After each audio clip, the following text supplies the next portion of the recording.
Hello, Aries, and welcome to your reading for the week of April 17th. Let's go ahead and begin by shuffling this deck. And I am getting an overall sense right away that there is changes afoot is what came to mind. Actually, it came to mind as I was laying out the cards to just set up for the video, and I was contemplating doing your reading first, and the thing that came to mind was changes are afoot.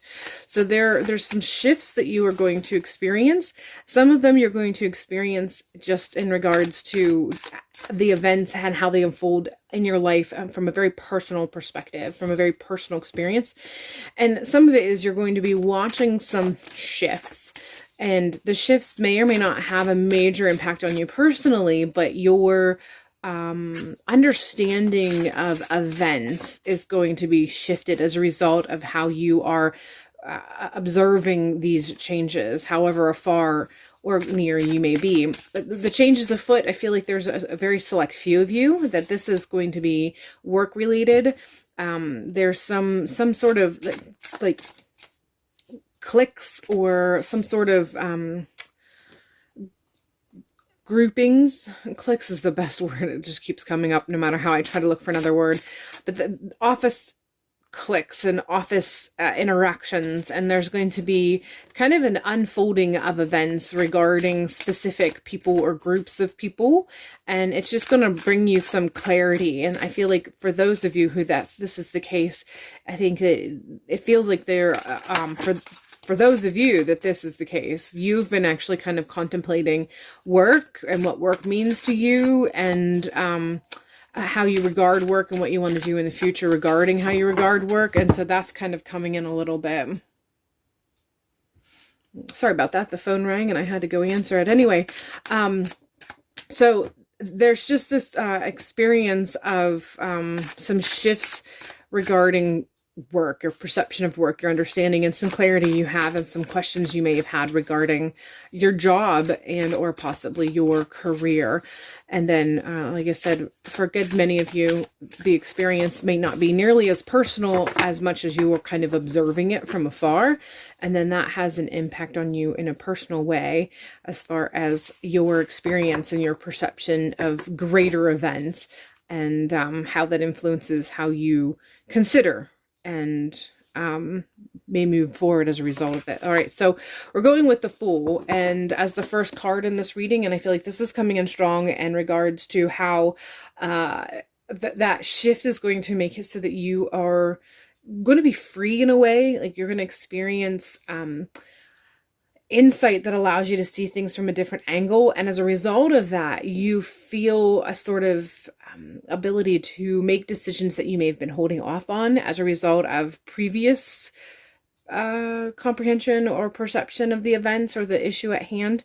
So there's just a freeing or liberating. You feel like the choices that you were kind of halting to make are suddenly more inviting to you. They will suddenly become something that you feel secure or safe to make those particular choices, whatever they may be. This is reflected very heavily on those of you who this is job related. But for those of you who isn't, and like I said, you're going to be experiencing or observing shifts from afar. The way that this impacts you, or the way that this is coming through as far as the Fool card is concerned, is that it's just going to shift your perception. It's going to shift how you view things. And once you have that shift, once you experience that shift, the way we go about to creating our own boundaries, the way we go about to interacting with other parts or other avenues of our life, that changes as a result of it. So you're going to kind of put you on a new journey as far as how you move through and make decisions and perceive things.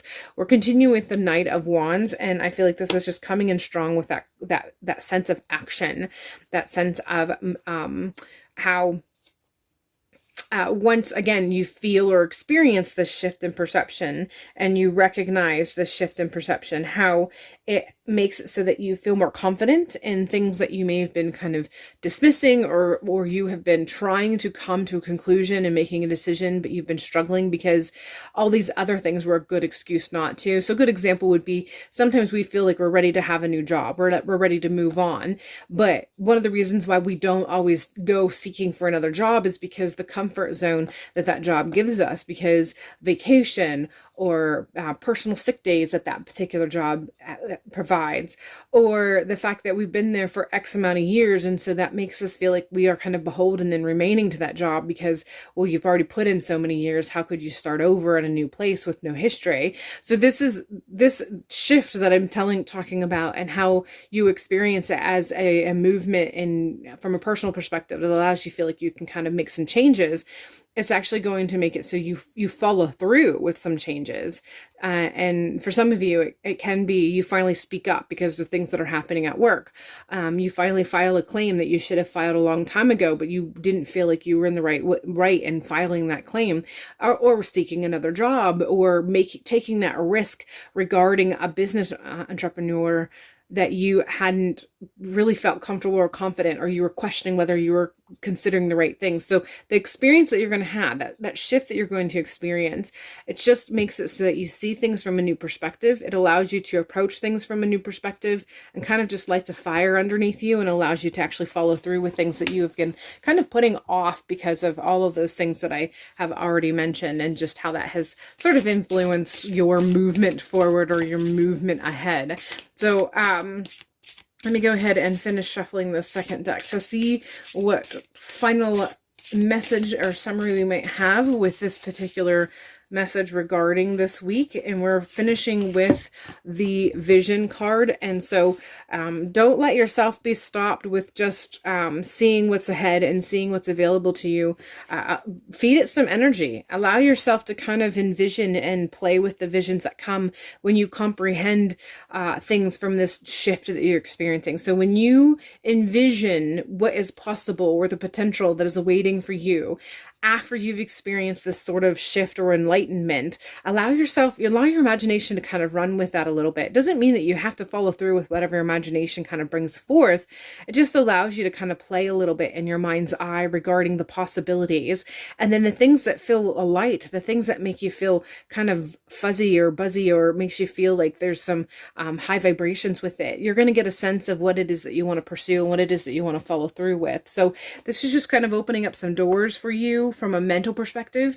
And then that is, it's up to you to follow through as far as what you envision, and how far you can envision it, and where you feel like you can allow yourself to go, and how far you can follow through with this. But there's just kind of an unchaining that's going to happen, an unbinding that's going to happen because of this shift. So take advantage of it, and allow your light in your life to be sparked as a result of this shift, however or wherever this is, and how you feel this. All right, Aries, that is all I have for you. Hopefully this has allowed you to have some clarity, and allows you to feel like you can grab life by the horns and go with it, and follow through with actions that you have been wanting to follow through with for quite some time. That is all I have for you, and hopefully I will see you in a future video.